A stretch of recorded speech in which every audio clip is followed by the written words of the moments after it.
As part of the structure of the building, we had to retain the facade, which was the heritage element of it. Demolished everything but this front wall. We had screw piles in the ground and foundations. We'd have a pin on the ground and a laser monitor that was up the top, and that would shoot a beam backwards and forwards. If there was a change in the length of that laser, then we'd get an alert. We had an allowable movement of about 5 mils. Got a bit of a fright though when somebody would walk over the laser measure site and it would say that it would move a metre, and we all go running out of the office to make sure it hadn't fallen over. But it worked really well. Come on in, just watch your head. This was the basic makeup of the building. Concrete floors, concrete walls, steel frame floor and steel roof.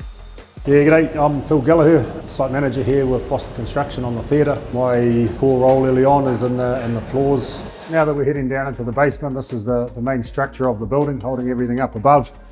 So these floors we're walking on here, they're a metre thick, solid concrete. Obviously Rio mats at the bottom and the top. Some real significant concrete structure that sort of goes a little bit unnoticed once you get to this sort of stage of the building. There was something like 45 individual floor pours. We needed to push it a couple of times in the winter. We started one pour at 7:30, 8 o'clock in the morning, and the places left site at 1:15 the next morning. No airflow, no sun, no nothing, just maximum of 4 degrees. So that's midwinter in the Waikato, so it's I suppose the main part for me in terms of structure was in here in the stage and what they call the fly tower, which was above the stage. And to give you a bit of a perspective on the amount of structural steel that went into this fly tower, so the whole building, like all these columns and floors and stuff like that, that's about, I think it was 1,400 tonnes, so 1,400 tonnes of structural steel total in the building.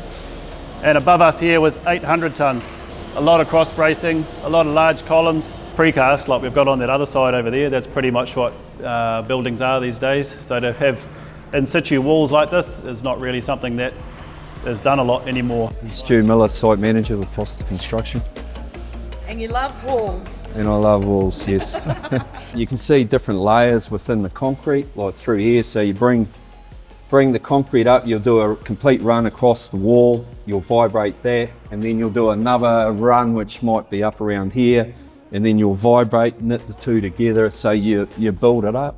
And everything was sort of broken into modules that we could work with within time frames and within their meterage. Yeah, every job's got its challenges and every job's got its high points. Been a lot of emotion, different people coming on site and having a look at what we've been up to for so long, especially the sponsors and that have put in a great deal of money. Yeah, there's been a couple that have come in, got a little bit teary-eyed when they walked around.